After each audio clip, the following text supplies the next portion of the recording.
मेरी नई नई शादी हुई थी। मेरे ससुराल में एक देवर और पति के अलावा कोई भी ना था। मैं अकेली ही थी। बंदे ज्यादा ना थे, इसलिए काम भी ज्यादा ना होता था।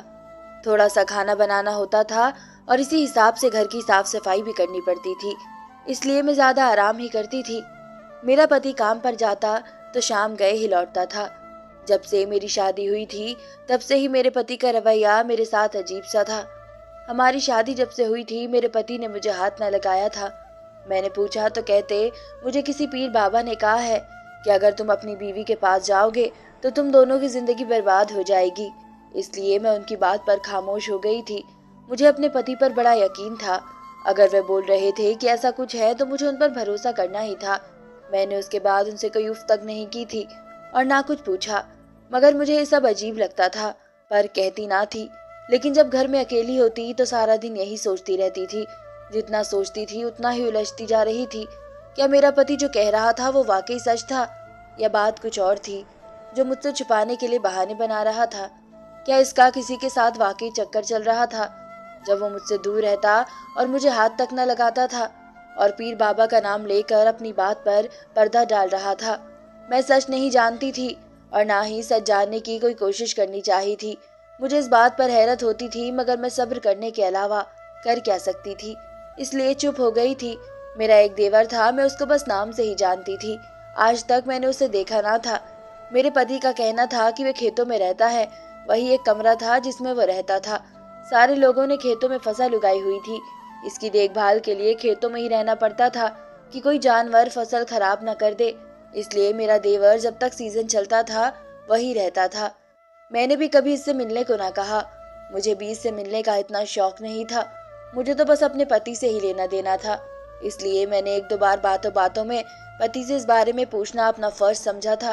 लेकिन जब मेरे पति ने खुद ही मुझे कुछ बताने से इनकार किया और कहा कि सब पीर बाबा का बताया हुआ है, मैं आज तक अपने देवर से अनजान थी। कुछ रोज पहले अचानक से एक अनजान शख्स हमारे घर चला आया। मैंने इस शख्स की सूरत को घर पर पहली बार देखा था। भाभी कैसी हैं आप?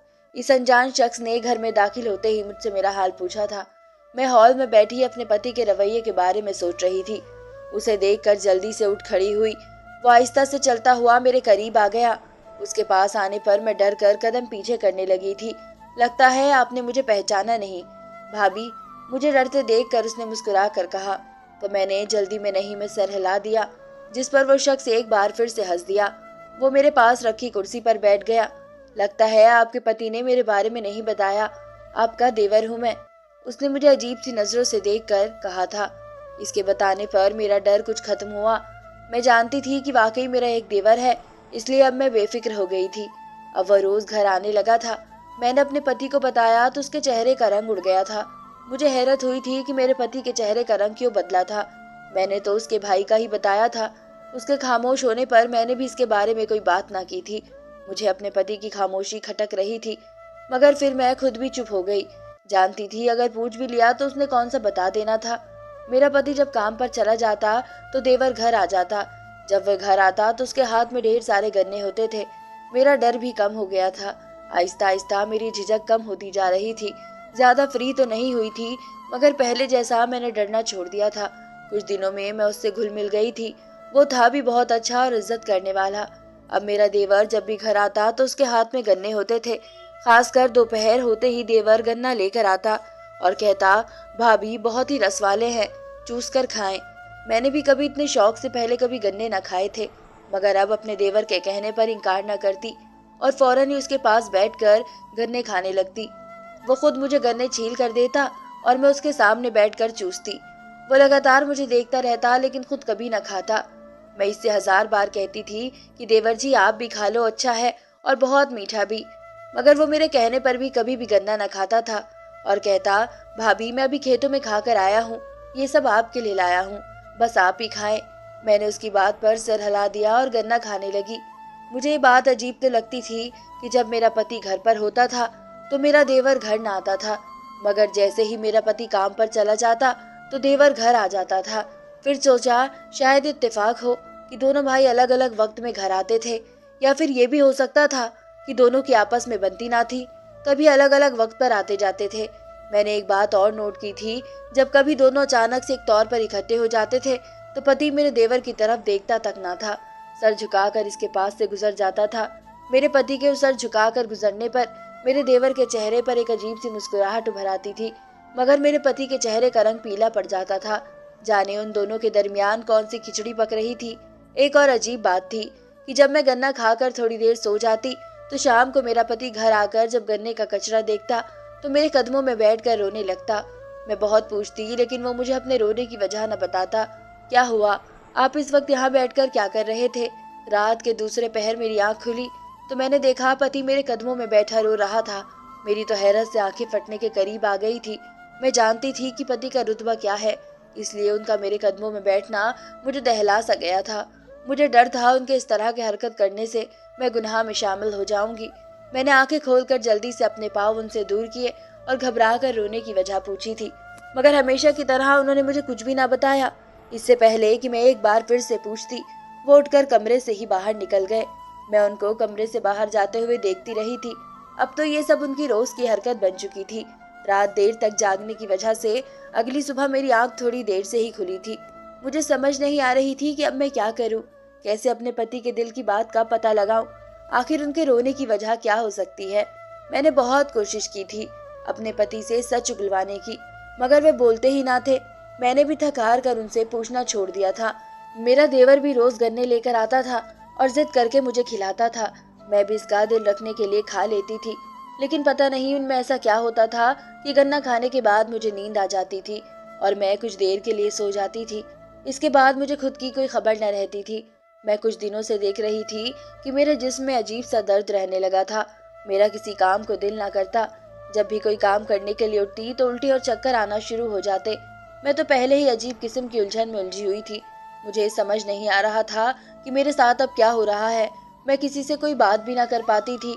अपने मायके जाने का वक्त ही ना मिलता था। मोहल्ले में भी सब अपने अपने घरों में दुपक के बैठे रहते थे, तो मैं कैसे अपने दुख सुनाती। इसलिए ऐसे ही अपनी जिंदगी गुजार रही थी। मेरी शादी को अभी 1 महीना ही हुआ था और मुझे यूं लगता था जैसे काफी वक्त गुजर गया है। जिस तरफ मेरा ध्यान जा रहा था मैं ऐसा सोच भी कैसे सकती थी। नहीं नहीं, मेरा पति मेरे बारे में क्या सोचेगा। मैंने खुद के ख्याल को ही जुटलाया था। मेरे साथ ऐसा क्या हुआ है जो मेरा जिस्म इतना दर्द कर रहा था।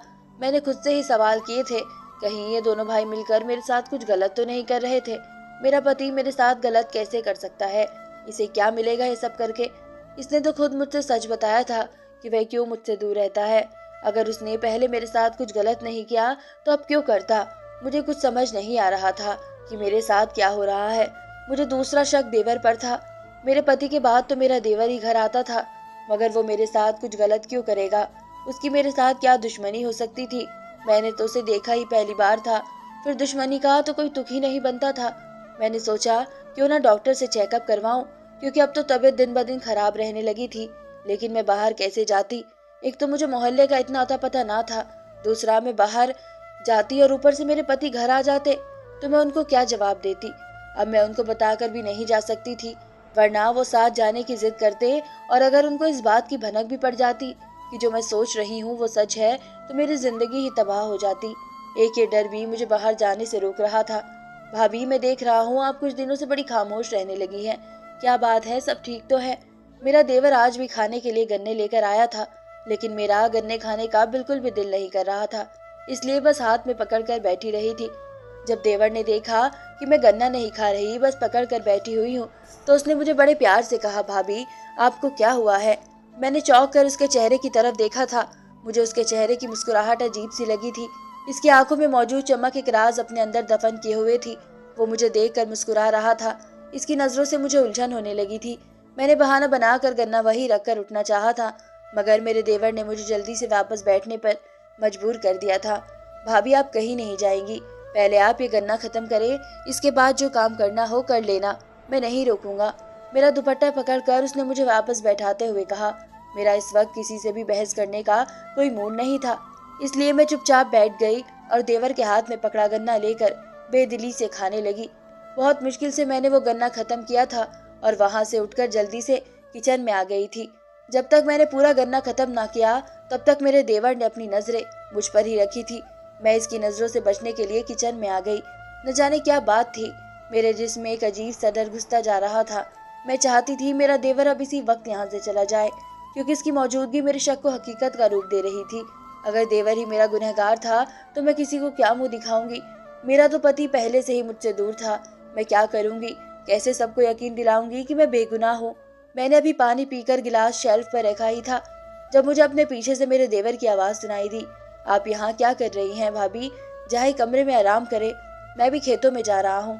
मैं झटके से पीछे मुड़ी थी। अगर उसने अपना गुनाह छुपाने के लिए मुझे मारकर यही फेंक दिया तो किसी को कैसे पता चलेगा कि मैं मर चुकी हूँ?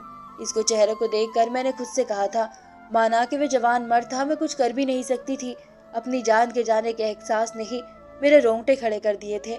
मैं बिना अपने देवर को देखे अपने कमरे में आ गई और बेड पर लेट गई। जाने में क्या क्या सोचती जा रही थी। सोते हुए ही मैं नींद की वादियों में चली गई और जब मेरी आंख खुली तो रात का न जाने कौन सा वक्त था। मैं आंखें खोलकर ही बेड पर लेटी थी। मुझे कुछ समझ नहीं आ रहा था। तभी अचानक मेरे दिमाग में मेरे पति की तस्वीर उभरी तो मैंने चौंक कर उस कमरे में तलाश करना चाहा, मगर कमरा पूरा खाली था। तभी मुझे अपने पैरों के पास किसी के सिसकने की आवाज़ सुनाई दी थी। मैं आवाज़ को पहचान कर जल्दी से सीधी हुई थी। मेरे पति रोज की तरह आज भी मेरे पैरों के पास बैठे रो रहे थे। मुझे अब हैरत कम और ताज्जुब ज्यादा होने लगा था, क्योंकि रोते हुए वे लगातार दरवाजे के पास पड़े गन्ने के छिलकों को ही देख रहे थे। ऐसी क्या बात थी जिस पर मेरे पति मुझसे पैर पकड़कर माफी मांगते थे, वो भी मेरे सोते हुए? मेरे सामने तो उन्होंने कभी मुझसे कुछ ना कहा था। यही बात मुझे हैरान कर रही थी। एक तरफ मेरे देवर की अजीब शख्सियत और दूसरी तरफ मेरे पति का ये रवैया मेरी समझ से बाहर था। मैं जितना इस मामले को समझने की कोशिश कर रही थी उतना ही परेशान हो रही थी। रात तो जैसे तैसे मैंने काट ही ली थी, मगर अगले दिन मैंने सच्चाई जानने के लिए एक प्लान बनाया और इस प्लान पर काम करने के लिए अपने देवर का बेसब्री से इंतजार करने लगी। दोपहर से कुछ देर पहले ही मेरा देवर गन्ने ले आया और रोज के मुताबिक उसने मुझे गन्ना छील कर दिया और खुद मेरे सामने बैठकर मुझे देखने लगा। रोज की तरह आज भी मुझसे इसकी नजरों से उलझन हो रही थी, मगर मैं बिना कुछ बोले चेहरे पर मुस्कुराहट सजाकर गन्ना खाने का नाटक करने लगी। मैं गन्ने को खाने के लिए तोड़ती और उसे अपने पीछे रखे दुपट्टे में छुपा लेती। जब मैंने गन्ना पूरा यूं ही खत्म कर लिया तो नींद आने का ड्रामा करते हुए उठकर अपने कमरे की तरफ बढ़ने वाली थी, जब अपने देवर को देखकर रुक गई। देवर जी आप जाएं, मुझे तो बहुत ज्यादा नींद आ रही है, मैं सोने के लिए अपने कमरे में जा रही हूँ। मैंने नींद में जाने का ड्रामा करते हुए कहा और कमरे में जाकर लेट गई। आंखों को बंद किया, मैं चुप लेटी हुई थी। मेरा दिल बड़ी जोर जोर से धड़क रहा था। एक अनजाने डर ने मुझे अपनी लपेट में ले रखा था। जाने आगे क्या होने वाला था। मैं अभी यही सोच रही थी कि अचानक में कमरे में किसी के कदमों की आहट सुनी। मेरा रुआ रुआ कांप उठा था। इससे पहले कि मैं कुछ समझ पाती किसी ने मुझे अपनी गिरफ्त में ले लिया था। आगे का सोचकर मेरी रूह कांप गई थी। मेरे होश आहिस्ता आहिस्ता खोने लगे थे। मैंने अपने ऊपर झुके अपने देवर को पूरा जोर लगाकर खुद से दूर धकेला था और उठकर भागती हुई दरवाजे की तरफ बढ़ी थी। मेरे आंसू अपनी इज्जत खोने के दुख में बहते जा रहे थे। मैं जान गई थी कि मेरा देवर ही मेरे साथ गलत काम करता था। इससे पहले कि मेरा देवर फिर से मुझे पकड़ता, मैं चीखती हुई बेहोश हो गई थी। जब मुझे होश आया तो मैं एक अस्पताल में थी। डॉक्टर ने बताया कि मैं प्रेग्नेंट हूँ।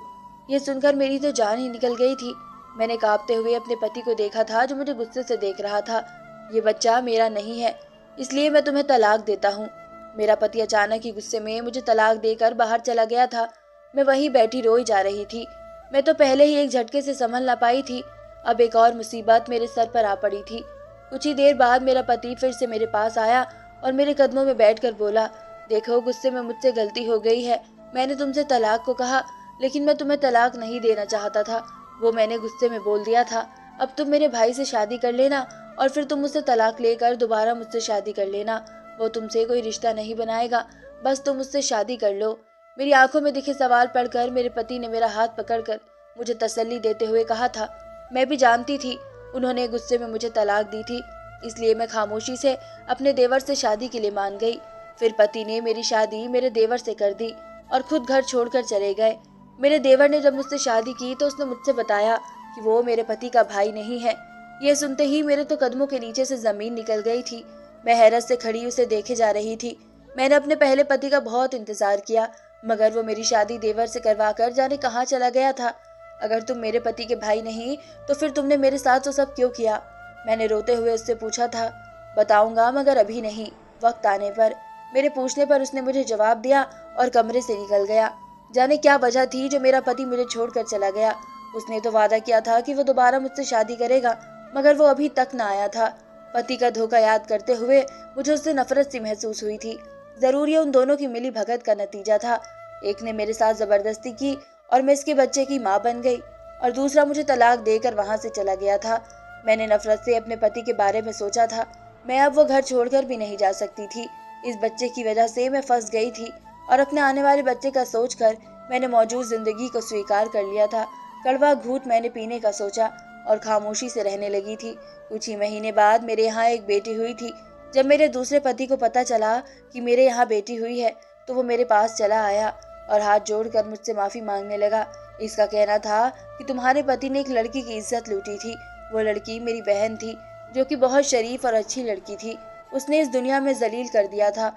मैंने इससे बदला लेने का सोचा था, इसलिए जब तुम्हारी उससे शादी होने वाली थी, तो उसे एक पीर बाबा ने कहा था कि वह 2 महीने तक अपनी बीवी से दूर रहेगा और उसका दम किया हुआ गन्ना खाने के लिए तुम्हें देगा। तुम्हारे पति के दिल में चोर था, इसने गुनाह किया था, और उसके चलते वे सारी जिंदगी भी औलाद ना होने के डर से फौरन मान गया। पीर बाबा को तो मैंने पैसे देकर ये सब करने को कहा था, क्योंकि मैं अपनी बहन का बदला उसकी नई नवेली दुल्हन के जरिए से लेना चाहता था। तब इस बाबा ने मेरे कहने पर तुम्हारे पति को कहा कि मैं तुम्हारे काम पर जाने के बाद तुम्हारी बीवी को यह गन्ना खिलाने के लिए दिया करूंगा।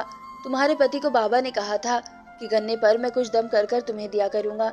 इस बाबा ने इसे कहा था कि वह मुझे अपना भाई कहकर तुमसे मिलवाए। तुम्हारे पति ने ऐसा ही किया था। इस पीर बाबा ने तुम्हारे पति से कहा था, तुम्हारी बीवी जब ये गन्ना खाएगी तो उसको बहुत तकलीफ होगी, इसलिए तुम्हारा पति जब भी घर में गन्ने के छिलके देखता था तो वो बहुत रोता था कि उसके गुनाह की वजह से तुम तकलीफ उठा रही हो। मैं गन्ने में दवाई डालकर तुम्हें बेहोश कर देता और फिर तुम्हारे जिस्म के जरिए मैं अपनी बहन का बदला लेता था। लेकिन फिर मुझे आहिस्ता आहिस्ता एहसास होने लगा कि मैं गलत कर रहा हूँ, लेकिन तब तक बहुत देर हो चुकी थी। तुम सब सच जान गई थी, और जब मुझे पता चला तुम मेरे बच्चे की माँ बनने वाली हो, तो मैंने ही तुम्हारे पति को मजबूर किया था कि वह तुम्हें तलाक देकर तुम्हारी मुझसे शादी करवा दे। और वह खुद चाहे किसी की इज्जत खराब कर चुका था, लेकिन वो खुद एक दागदार बीवी बर्दाश्त नहीं कर सका, इसलिए उसने मेरा कहा मान लिया और तुम्हारे सामने मुझसे झूठी शादी का नाटक किया। हकीकत बहुत भयानक थी, जिसे जानने के बाद मेरा वजूद सुन्न होता जा रहा था। उन दोनों के बदले के चक्कर में मेरी जिंदगी बर्बाद हो गई थी। एक जिस्म के साथ खेला और दूसरा अपने भाई का बताकर शादी करवाकर धोखा देकर चला गया था। मैं इसकी बातें सुनकर खामोश ही रही थी, क्योंकि अब मेरी एक बेटी थी। मैं इसे लेकर कहाँ जाती, इसलिए अपने साथ होने वाले इस हादसे को स्वीकार करते हुए चुपचाप इसी शख्स के साथ जिंदगी गुजारने का फैसला कर लिया। पति मुझे लेकर दूसरे शहर चला गया था। इसके बाद आहिस्ता आहिस्ता हमारी जिंदगी नॉर्मल हो गई थी। मैंने हालात से समझौता कर लिया था। मेरा दूसरा पति मुझसे बहुत मोहब्बत करता था, और जो उसने गुनाह किया था वो मुझसे भी और ऊपर वाले से भी माफी मांगता था। हम अपनी जिंदगी में बहुत खुश थे, लेकिन मेरा पहला पति न जाने कहाँ चला गया था। वो कभी लौट कर वापस नहीं आया था। धन्यवाद दोस्तों।